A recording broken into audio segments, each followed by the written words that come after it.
আসসালামু আলাইকুম সম্মানিত দর্শক শ্রোতা অনরারে ব্যাকরণের C71 নিউজ চ্যানেলত স্বাগতম। Orbit standard school and college কর্তৃক আয়োজিত বার্ষিক সাংস্কৃতিক প্রতিযোগিতার পুরস্কার বিতরণ ও শিক্ষার্থী অক্কলের পরিবেশনায় মনোজ্ঞ সাংস্কৃতিক অনুষ্ঠান অনুষ্ঠিত হয়ে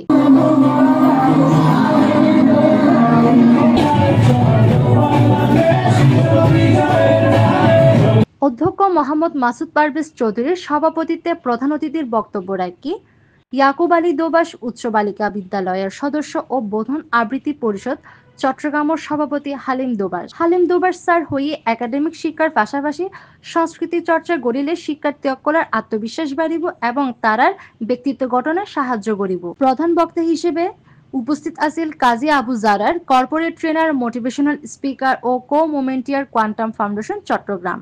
বিশেষ অতিথি হিসেবে উপস্থিত আছেন অ্যাডভোকেট মোহাম্মদ ইব্রাহিম পাটোয়ারি পলাশ, পিপি জজ কোর্ট চট্টগ্রাম ও সুপ্রিম কোর্ট বাংলাদেশ, মোহাম্মদ জাহিদুল হাসান সম্পাদক C71 নিউজ অনলাইন, আগ্রাবাদ মহিলা কলেজের প্রভাষক আসিফ হাসান। অনুষ্ঠান পরিচালনায় আসিল শাওরিন ইসলাম ও সঞ্চালনায় আসিল আক্তিয়া আঞ্জুম উর্বি এবং মোহাম্মদ আরফান। সাংস্কৃতিক অনুষ্ঠান শেষে সার্টিফিকেট ও পুরস্কার দেয়া হয়। Nafisa Hasan Ashfi, C71 news Chittagong.